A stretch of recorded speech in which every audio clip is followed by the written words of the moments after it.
So now we've been given another choice. After skipping through quite a bit of stuff. Stay home or go to Catherine. Obviously you know what I picked last time, and you know what I'm going to pick this time. Caddy, talk to me. Let me see what the context was of it. Uh-huh. He's trying to call someone. Okay, he was talking to Kyosuke. He tried calling Catherine. Okay, he tried calling Catherine, but then he decided, I want to go to Catherine. Okay. So I just wanted to make sure I was, in the right headspace. Himitsu probably wouldn't be happy if she knew I was here, the entrance to Catherine's house. I pressed the intercom button. I had to do it twice more before getting a response. Who is it? It's me. I need to talk. There was an unmistakable, heavy sigh from the other end of the line, but the door did open. Going up in the elevator, I had no expectation of this ending well. Sure, I could have prepared in advance, but that wasn't like me at all. Hello. Katya greeted me coldly and led me into the apartment. Are you okay? Does it look like I'm not? No, you just haven't been to school today. You're perceptive? We're in the same class. I frowned. That was sarcasm. It was artless, not like Catherine at all. Oh, yes, we are. How unfortunate. She said phlegmatically. Again with phlegmatically. Guys, come on. Now that was better. So what do I have the pleasure? We need to talk. After these words, I realized that I knew what to say and how to say it. Thanks for the note. It cost me a few sleepless nights and a bunch of nerves. What are you talking about? Catherine tried to look disinterested, but I quickly noticed that something about her changed. You know what I'm talking about. By the way, thank you for inviting me into your home. I also wanted to ask, where did that notebook on your desk come from? The one with someone else's handwriting. Katya walked to the window, jerked aside the curtain, and looked out onto the street. She stayed silent for quite a while, and I eternally celebrated, confident I'd driven her into a corner. Finally, she'd have to tell the truth. Borrowed it from a classmate to copy their work. Catherine finally said in a calm voice, turning to me. There was no surprise in her eyes, no fear, worry, or dread. Only the same weariness and a light flare of arrogance. Aren't you quick? She smirked. What? But... So you aren't trying to hide that you wrote that note? I wasn't exactly going to shout it from the rooftops, but what's there to hide? Everything seems fairly obvious to me. To you. I'm even surprised you've only decided to talk about it now. Is this a joke or something? The fuck is this? How was I supposed to guess? And even if... I made an effort to keep myself from completely flying off the handle. Why didn't you just tell me? You could have simply talked to me. Everything is simple to you. Catherine folded her arms over her chest and went silent. What are you trying to achieve? You did read the note. Emotions finally prevailed and Katya winced. Maybe you wouldn't have guessed? It took you a while. Katya, this isn't a game. Stop. She was about to flare up but then didn't. What do you know? Catherine spent some time deciding how to answer. Not that much. I feel like I've seen this before. I'm going to make a quick save here because I feel like I've seen this before. Okay, interesting. I think I'm finally finding the split. So this is after Nikolai takes his first trip out to the village, right? To go surprise Himitsu at the village. And then he ends up eavesdropping on Ryunosuke, finding out that Ryunosuke's been spying on him.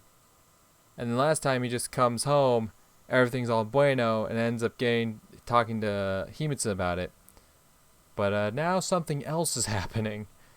But just as I approached home, a car stopped nearby and several people emerged from it. It happened as if in slow motion, as if not to me. Yeah, homie's getting the shit beat out of him. I felt strong hands grab me by the neck, kick came to the backside of my knee, and my legs folded in response. Something heavy hit me over the head, making me pass out. Yeah. Uh-huh. Okay. This looks like the American room, so I think we found the split, boys. I came to my senses in a dark room, lit only by a dim lamp hanging from the ceiling. It felt as if a small creature had been nesting inside my head and was now desperately trying to get out, smashing its way through my skull. At least I got some sleep. I grinned sadly, and excruciating pain shot through the back of my head. Ugh. When it rains, it pours. First came Himitsu's betrayal, then this. The KGB, the corporation, Japanese intelligence. I seem to be getting a little too popular. Hey! I called timidly. Hey! I said louder and still got no response. was interesting how one shock built on another. I was shaken by Himitsu's betrayal, exhausted to the extreme, worn out by the lack of sleep, and now seemed to have lost any ability to care. In my position, I probably should have been shaking in fear, or at least felt some emotion more complex than delirium. Hey! I shouted as if upset with the kidnappers for not providing me with any entertainment. Sometime later, I heard the quiet clicking of heels on a concrete floor. Getting closer, louder, too slowly, as if someone was walking an endless corridor. The door finally opened and I saw... Hello, Nikolai. Mrs. Winters. I responded, not even feeling surprised. I wouldn't say I was expecting her, but when you suspect everyone, no one is out of the question. Settled in. I hope you got all you need. She grinned. Sheryl Winters would beat Catherine by 100 points in a sarcasm contest. And considering the circumstances, her words felt much more frightening than any of Irina's direct threats. I should have known you were behind it. It's something along the lines of what you thought I'd say, right? Two could play that game, even if my hand was straight garbage. She didn't react beyond narrowing her eyes strangely, clearly not having expected this kind of answer. I'm glad you're in a good mood. That'll make it easier to get to the point. And the point is, why am I here? I assume we can safely skip the part where you're surprised that I'm not just a diplomat and also kidnap people. I nodded. Catherine's mother wasn't used to beating around the bush either, or choosing soft words to explain hard facts. I'd very much like to know what exactly he gave Ito. She tensed up and leaned forward. I don't give anything to anyone. Moreover, yesterday I didn't even know that Ryunosuke-san, that Ito works for Japanese intelligence. I tried to keep my voice as calm as possible and figure out where to look. Her eyes were piercing through me and openly looking away seemed like the wrong move. So my eyes kept darting around the cell that had absolutely nothing interesting in it. So you went to Ito's village for no reason? My words about Japanese intelligence didn't even surprise her. Not that it proved anything in and of itself. Yes, imagine that. Very interesting. Then, that your visit turned out to be so short. She knew everything. But how? If you know it all, why play this game? As your luck would have it, I don't know it all. That's why you're currently here and not, say, at the bottom of Tokyo Bay. Mrs. Winters smiled lightly, as if she was having a casual chat. I guess I should thank you for that. Your gratitude would be best expressed by answering my questions. I paused a moment, but realized I had no choice. I went to visit Himitsu, but I accidentally eavesdropped on her father's telephone call, about how he's been watching my parents for a long time. About how Himitsu now watches me. Catherine's mother grinned. I can imagine how you feel. Don't pretend you care. You weren't a stranger to my daughter, so I somewhat do. I can't figure out one thing. How can a parent use their children? Both Ito and you. What makes you think I'm using Catherine in any way? But the fact that she returned to Japan now, that she transferred into my class. Just a coincidence? I don't think so. Indeed, Sheryl Winters could be behind all of it.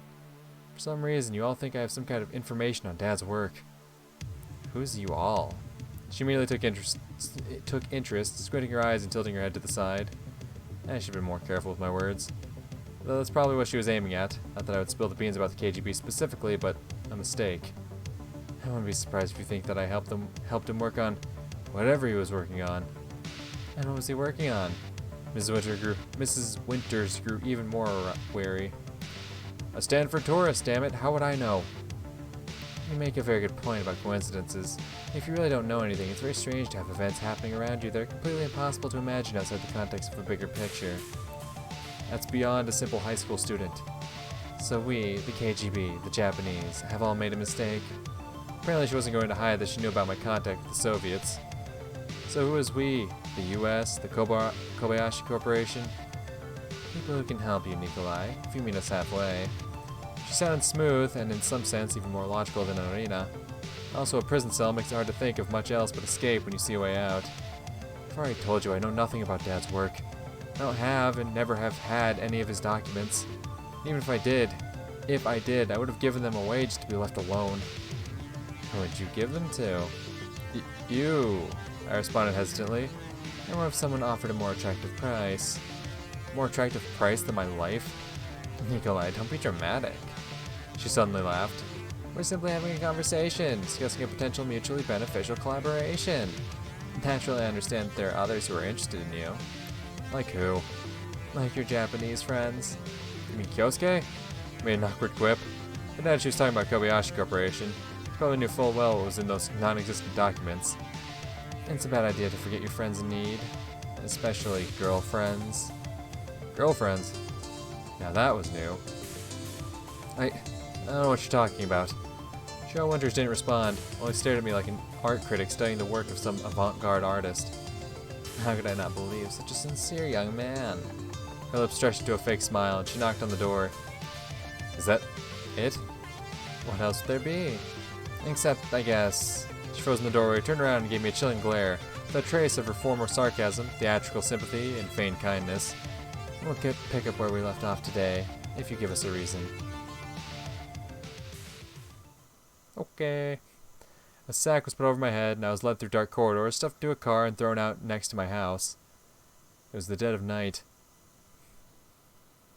My entire body hurt, especially the wound at the back of my head. As if delirious, I opened the door, stumbled to the bed, and fell onto it, having lost consciousness while still in midair.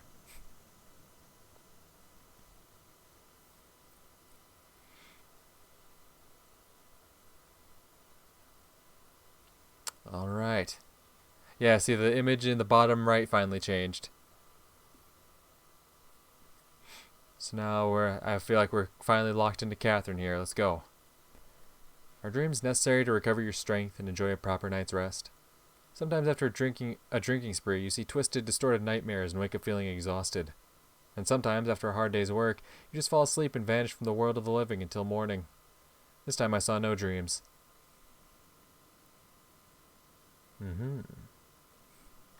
I opened my eyes when it was almost dinner time. Hammers were banging rhythmically somewhere in the distance, and in the air in the room was unbearably stuffy. My wet hair was sticking together and trying to get into my eyes, my dirty clothes were glued to my body, and the sour smell of day-old sweat at my nose. Once I managed to get up, I realized I felt rested enough. The wound on the back of my head no longer seemed deadly, only making itself known when I tried to wash out the dried blood stuck in my hair. Ooh, damn. Fuck. They hit you really fucking hard. Jesus. Well, at least I'm alive. Himitsu's betrayal, Catherine's mother, the KGB, Kobayashi Corporation. It seemed I'd reached some sort of technological singularity. The number of new facts exceeded the limits of my brain's computational power. I could have handled one of these things, or at least lived with it, but when they came all at once, I guess just got burnt out. No one could react to everything that had happened to me so calmly. People say there are things worse than death. In a sense, I had died spiritually. Himitsu, the person I held closest, had betrayed me. Catherine, the person I loved, didn't even consider me worthy of being called a human being. Wasn't that the case? Human beings have at least some rights. Nevertheless, I stubbornly refused to believe she had anything to do with it. Had Katya really been aware of her mother's plans all this time? Had she been lying cold-heartedly, looking me in the eye? Someone rang the doorbell. Every ring sounds louder or quieter, depending on whether you expect it or not. This one sounded completely normal to me, and I opened the door without a second thought. Things couldn't get any worse, could they? It was Catherine. I stared at her silently, not knowing where to start. Are we going to just stand here? She eventually said, sounding annoyed. How did you even find the nerve? Whatever the case, I didn't want to talk on the street, so I turned around in a rather dashing manner, tapping my heels together and quickly walked to the kitchen, as if remembering I'd set a pot on fire. Would you like some coffee? Katya followed me and stopped at the table, hesitating. Sorry, I never have coffee. I can get you some tea. You're acting even weirder than usual today. And what did you... Don't want any? Alright then. I interrupted her, walked to the stove and set a kettle. Katya sat down and gave me a questioning look. It was rare to see an expression of such genuine confusion on her face. I take it you came to continue yesterday's conversation? I jumped to her and loudly landed on the chair next to hers. Catherine flinched. My thoughts were completely messed up. I couldn't figure out who my enemies were and if I still had friends. We didn't talk yesterday. I guess so, though I did have a very interesting conversation with someone else yesterday. Who with? Your mother. A very interesting but at the same time unpleasant talk. She bit her lip and looked away.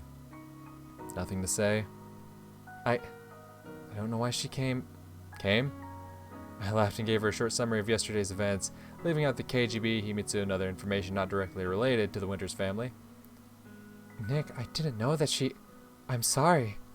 The look on Catherine's face made shivers run down my spine. It was an expression that would make you forgive someone you love even for genocide. What mattered to me right now wasn't whether she deserved forgiveness, but whether she had known about her mother's actions. Looks very, incoherent. Your story does, from the very beginning. Do forgive me for no longer being ready to take you on your word. I stood up and started walking back and forth across the kitchen. The return to Japan, the transfer to my class, these notes, and your mother. Why, Katya? Why are you doing this to me? Couldn't you refuse? She'd do just fine without you. Catherine lowered her head, her hair hiding the face. I don't even blame you. I just want to understand. Do you really care so little for me? Maybe you just hate me and this is your revenge? Then just tell me. I didn't know, understand? Finally, she jumped off the chair and ran to me and grabbed me by the collar. I always end up the one to blame because of my mother. She does something and you think it's me. I don't know. It's hard to look her into her tearful eyes. No, look into them. What do you expect me to think in this situation? This is the real world, Katya, and we aren't Romeo and Juliet, kids from different warring factions. Maybe your mother doesn't want my immediate death, but how do you imagine our relationship? I grinned bitterly. Damn, I don't even know if I believe you or not. I really wanted to. Mom wouldn't do me any harm. Sure, what stops her from harming me?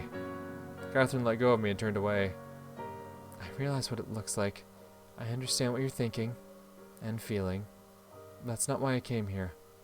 Why? Doesn't matter anymore, she said very quietly. Or because your mother sent you, my inner skeptic objected with ease. For the documents I don't have. Do you think I'm that lonely? Aren't you? She looked at me with something like hope in her eyes. Well, I have Himitsu. I replied with a stupid giggle, sounding like I was making an excuse. Do you? And where is she? At her grandma's. The memory of what I had heard there stung my chest. Katya seemed to notice my reaction. So I was right. I just sighed. When you read, it's like I'm in a manga. It only makes you smirk. What are you supposed to do when your real life starts resembling a Korean drama? Part melodrama and part spy thriller. I didn't even know which of them was more prevalent. So you were right. Why don't I hear as usual? You can joke around even in a situation like this. She smiled sadly. What else can I do?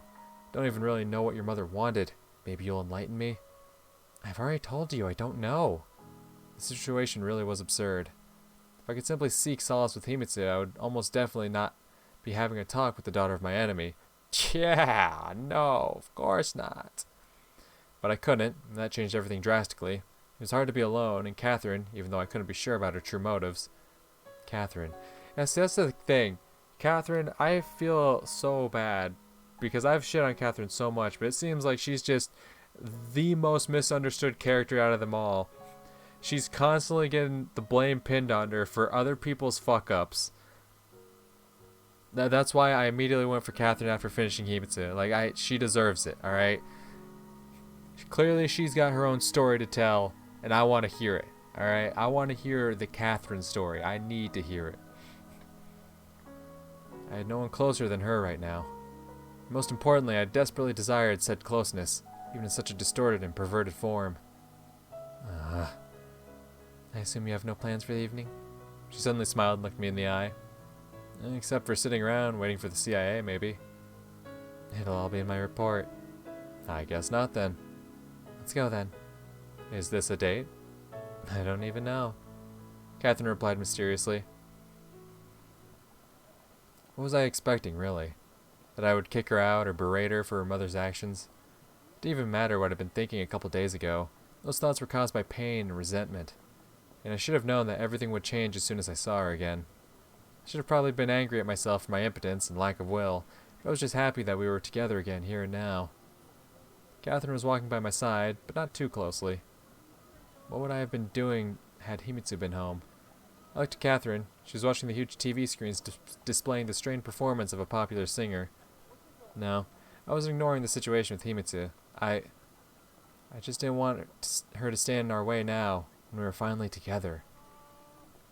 Well, you don't see that at every corner in the U.S., she said in an admiring tone. TV sets? I asked without much interest, mostly to keep the conversation going. Don't tell me you wouldn't want to have one at home. If you plugged in your game console, it'd almost feel like virtual reality. This kind of excitement was a bit much for her, but I was afraid to change the subject and fear that things would end up in a fight again. Well, I guess. Afraid Himitsu will get mad at you again for playing too much? I wasn't even thinking about that. She laughed, too sincerely and even childishly. I grew embarrassed and looked away. Himitsu at least takes care of me. Then it's a pity she's not here. I'm sure she'd give you a lecture about all the harm video games cause. I was about to reply, but Catherine accidentally, or on purpose, brushed my hand with hers. I reached out to take it. It was just an impulse, an instinct, but quickly held myself back. The situation wasn't normal, after all. Katya, why are we here? Just having a walk, aren't we? What is this for? After everything that's happened, we can't just walk together. You know that perfectly well. Her expression darkened immediately, even making her look a couple years older. If you don't like it... Katya turned into an alley and quickly started walking away from the trade district. I just tried to keep up. What do you even want from me? To tell you that I work for the CIA? Will that make you feel better? Why did you go with me then? Why are you here now? You've spent the entire time trying to think of a way to neatly take my hand. She noticed even that. If she really was working with her mother, then the CIA was in luck. You seem to know everything, and you're making good use of it. Then why do you think you're the only one who... Hello. Michael! Out of fucking nowhere? A familiar voice interrupted her. Hey, Micah boy! How about not now, fuck off? Michael was standing in our way. Hello? I replied in a strained voice, and immediately looked at Katya. She didn't look surprised at all, as if she'd been expecting to meet him there. I wonder what part of our talk Michael had heard. What are you doing here? My voice sounded more displeased than hostile, like we were playing Dragons and Dungeons, and I'd been forced to skip my turn. Am I interrupting? We're just... Wouldn't be polite to say it, since you asked. Catherine interrupted me confidently. I understand. Why are you starting again? I grumbled at her. Catherine was looking at the two of us with the interest of an entomologist observing the meeting of a wasp and a mantis. If you haven't interrupted anything, I was just surprised to see you here. I looked around trying to understand where that here was. Why was I denying the fact that I wanted to be with her so stubbornly? Who was I trying to prove it to, him or myself? I mean, Michael looked at me like I was an idiot, which only made me mad. I immediately recalled our conversation about Catherine yesterday. We're just taking a walk. Something wrong with that? Nothing. You look good together, by the way. Thank you. He kept standing there looking at me as if waiting for something. Katya also seemed to be waiting for some kind of reaction from me. Everyone expected something of me, but silently looking into my eyes with reproach, frowning, nodding their heads in understanding, and glancing at each other. Well, it was nice talking to you, was the only thing I managed to say. Alright, I'm not going to disturb you two any longer. I didn't respond, and what could I say? Michael left, and I immediately snapped at Catherine. What the hell was that? Did I say something wrong? Why give the guy the wrong impression? I think he understood everything correctly, actually. Oh, Katya. You want everything to be exactly how it looks? Don't you? I'm sure that's impossible considering the circumstances. Your mother... My mother what? What does she have to do with anything? I understand things didn't work out well with her, but it was an accident. An accident? I shouted so loudly that the entire world around us went silent for a second, looking at the unexpected troublemaker in shock. When you get hit on the head, kidnapped and interrogated, and the mother of the girl you love is behind it? Oh, so you still love me. I felt my face starting to flush, but forced myself to continue. Don't change the subject. When too many accidents happen one after another, it's a system. What are you even trying to do here? Fine, whatever. She scoffed and prepared to leave. Got nothing else to say? Catherine was silent. I grabbed her hand, but she didn't even try to break free and stopped obediently. If you want to take revenge on me, be my guest. If it would really make you feel better. I can't change what my mother has done, but I can take your anger instead of her. Katya was clearly holding back something she didn't want to tell me. Something that I didn't understand at all, and so was hurting her, although not intentionally. Sorry, I'm just confused. I let her go. Catherine didn't move. I don't know what to do. Maybe I'm just afraid. Yes, I'm afraid. Afraid of you and myself and everything that can happen next. It's normal to be afraid. But is it normal to trust no one? Is it normal to expect every person you know to be an enemy? That's paranoia. And what if you have good reasons for it? Real reasons to suspect even the people closest to you? Catherine couldn't know that I was talking about Himitsu, although that could be applied to her in the same way. Is it normal to live like that, Katya? I laughed and suddenly felt large tears rolling down my cheeks. Tried to wipe them, but only spread them all over my face, and felt so miserable that my only desire was to melt into the ground in an instant, or disappear from this world in a quantum flash. Turned around and ran away. Home. Far from everyone I knew. From Michael, from Catherine.